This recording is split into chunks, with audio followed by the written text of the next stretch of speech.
صلی اللہ علیہ وسلم، کہا ان کی جو خالائیں ہیں وہ کون ہیں؟ حضرت رقیہ اور حضرت ام کلثوم ہیں، اور ان کی خالائیاں سبحان اللہ یہ ان کی خالائیں ہیں. تو سبحان اللہ اپنے بیٹے کو کیا سمجھایا کہ یہ ہے حسن اور حسین کا مرتبہ. نبی پاک ان کے بارے میں فرماتے کہ میرے دو پھول ہیں، اور ان کو سونگھا کرتے تھے.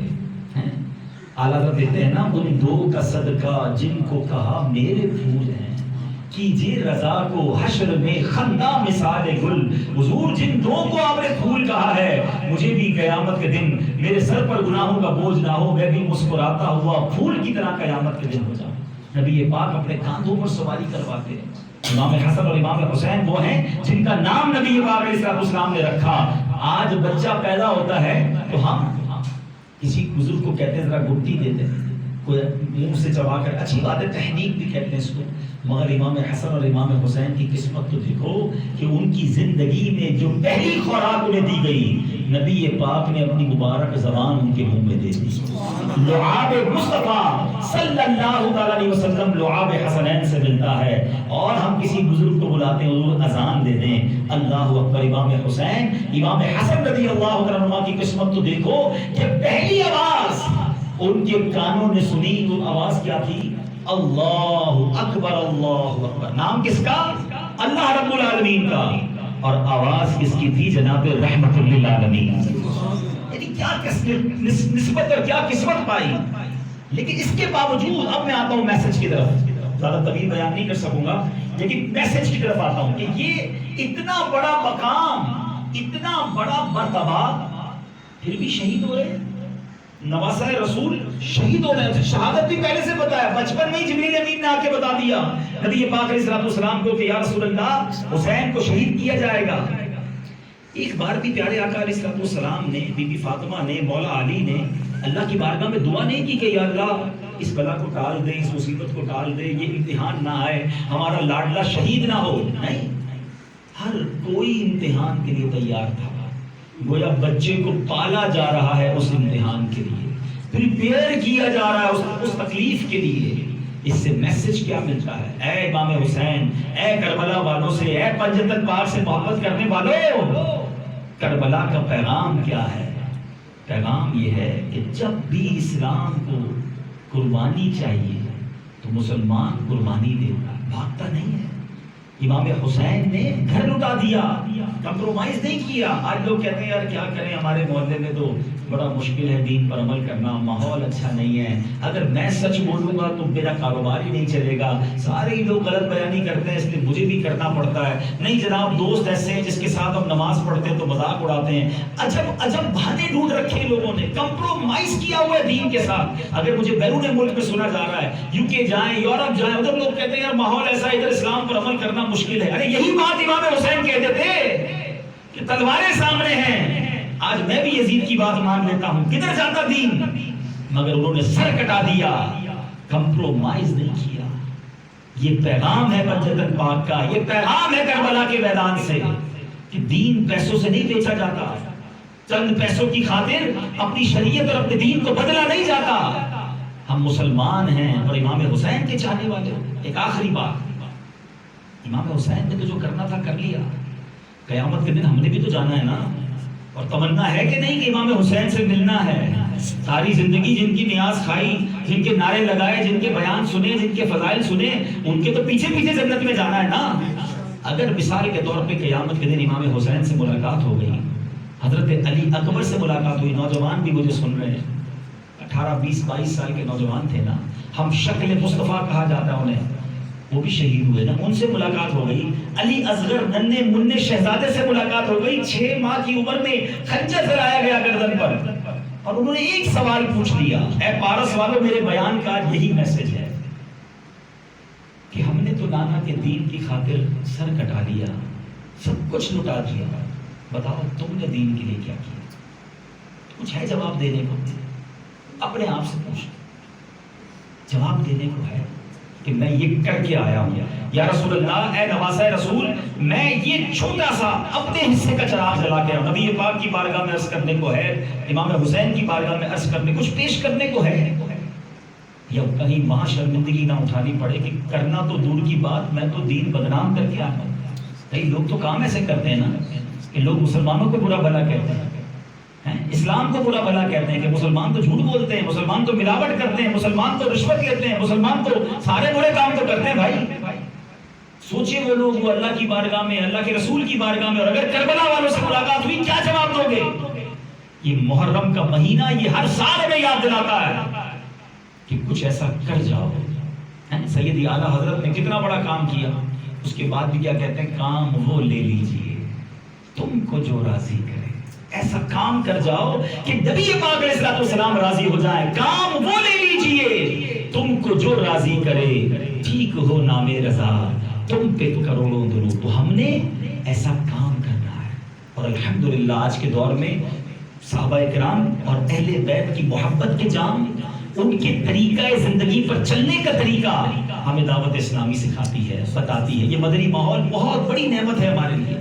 ماشاءاللہ پارس میں ہمارا یہ مدرسہ بھی ہے، امید اجتماع بھی ہوتا ہوگا ہمارا ہفتہ وار، بالا کوٹ میں ہوتا ہے۔ ابھی تو تھوڑے دنوں میں جب پراپر اجتماعات بھی شروع ہو جائیں گے تو آپ سب نے دعوت اسلامی کے ساتھ دست و بازو بننا ہے، تاکہ قیامت کے دن کچھ تو پیش کر سکے کہ میں نے بھی اے نواسہ رسول کوشش کی تھی کہ میں نے بھی کئی نبی پاک کے امتیوں کو سنتوں کی راہ پر لگا دیا، میں بھی مدنی قافلے میں گیا تھا، کئی بے نمازی بنا دیے، میں نے بھی مدرسۃ المدینہ میں کچھ طلبہ داخل کروائے، حافظ قرآن بنا دیے، میں نے ایک جگہ مسجد بنانے میں کوشش کی، کیونکہ نبی پاک کا فرمان سنا تھا کہ جو اللہ کے لیے مسجد بناتا ہے اللہ اس کے لیے جنت میں گھر بناتا ہے۔ کچھ تو دین کی خدمت کر کے جاؤ نا، خالی کاروبار، گھومنا پھرنا، کھانا، موج مستی، پھر گئے ختم۔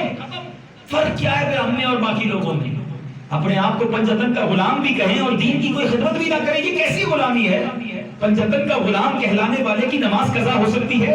ارے امام حسین تو تلواروں کے سائے میں سجدے کر رہے ہیں، اور جس وقت سر قلم کیا گیا امام حسین اس وقت بھی سجدے میں ہیں، اور آج اپنے آپ کو صحابہ اور اہل بیت کا غلام کہلانے والا فجر کی نماز قضا ہو جاتی ہے، اس کی نمازیں چلی جاتی ہے، نہیں جناب بیزی ہوتا ہوں، مصروف ہوتا ہوں، یہ بہانہ چلے گا؟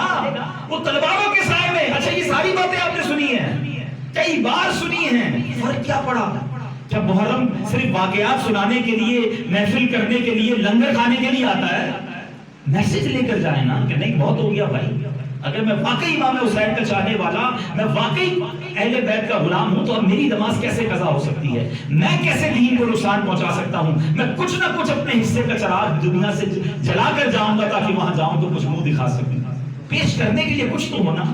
تو آ جائیے، دعوت اسلامی کے مدنی ماحول سے وابستہ ہوں، اجتماعات میں شرکت، مدنی قافلے جب شروع ہو جائیں تو اس میں سفر، مدنی چینل دیکھیں تو اس طرح یہ ساری باتیں آپ کو سیکھنے کو ملے گی انشاءاللہ۔ عاشورے کی آمد ہے، تو عاشورے کے دن کے ایک دو اعمال بتا دیتا ہوں، تو انشاءاللہ نیت کریں گے کہ ہم بھی انشاءاللہ عاشورے کے دن میں یہ نیکیاں کریں گے۔ درود پاک پڑھ لیں، صلو علی الحبیب صلی اللہ تعالی علی محمد صلی اللہ علیہ وسلم۔ یہ پاک کا فرمان، رمضان کے بعد محرم کا روزہ افضل ہے، اور فرض کے بعد افضل نماز صلاۃ اللیل یعنی رات کے نوافل ہے۔ پیارے آقا علیہ السلام نے فرمایا محرم کے ہر دن کا روزہ ایک مہینے کے روزوں کے برابر ہے۔ ایک اور جگہ پیارے آقا علیہ السلام نے فرمایا کہ نبی پاک علیہ السلام کو کسی دن کے روزے کو اور دن پر فضیلت دے کر جستجو فرماتے نہ دیکھا گیا۔ صحابہ کہتے ہیں مگر یہ کہ عاشورہ کا دن اور رمضان کا مہینہ۔ ایک اور جگہ پیارے آقا نے فرمایا کہ یوم عاشورہ کا روزہ رکھو اور اس میں یہودیوں کی مخالفت کرو، کیونکہ یہودی بھی رکھتے تھے عاشورے کا روزہ، تو ایک دن پہلے یا بعد کا روزہ۔ تو ہم نے کوشش کیا کرنی ہے کہ 9-10 محرم روزہ رکھیں اور اس دن کی خوب برکتیں لوٹیں۔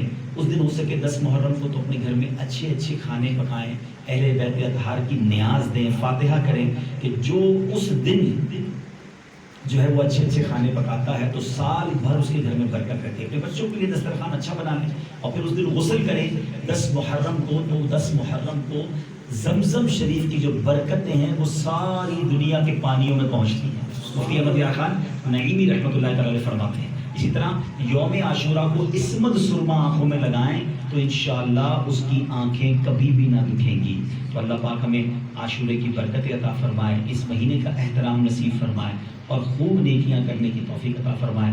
آخر میں علماء کرام کا، معززین کا جو یہاں آئے، بہت شارٹ نوٹس پر آئے اور ہم تھوڑا ٹریفک میں پھنس گئے تھے، آپ نے ہمارا انتظار بھی کیا اور ہماری وجہ سے اگر کوئی تکلیف آپ کو اٹھانی پڑی تو میں اس کے لیے معذرت خواہ بھی ہوں، شکریہ بھی ادا کروں گا، اور آپ سب کا شکریہ، آپ نے وقت دیا۔ اللہ پاک ہماری محبت سلامت رکھے اور ہم سب کو دعوت اسلامی کے مدنی ماحول پر استقامت نصیب فرمائے۔ انشاءاللہ دعا کریں۔ الحمد لله رب العالمين والصلاة والسلام على سيد الأنبياء والمرسلين اللهم ربنا آتنا في الدنيا حسنة وفي الآخرة حسنة وقنا عذاب النار وقنا عذاب القبر وقنا عذاب الحشر وقنا حساب الميزان ربنا تقبل منا إنك أنت السميع العليم وتب علينا يا مولانا إنك أنت التواب الرحيم۔ رب کریم ہم سب کا جمع ہونا اپنی بارگاہ میں قبول فرما، ہم سب کے تمام صغیرہ کبیرہ گناہوں کو معاف فرما، ہمارے والدین کی اور نبی پاک علیہ الصلوۃ والسلام کی ساری امت کی بخشش فرما۔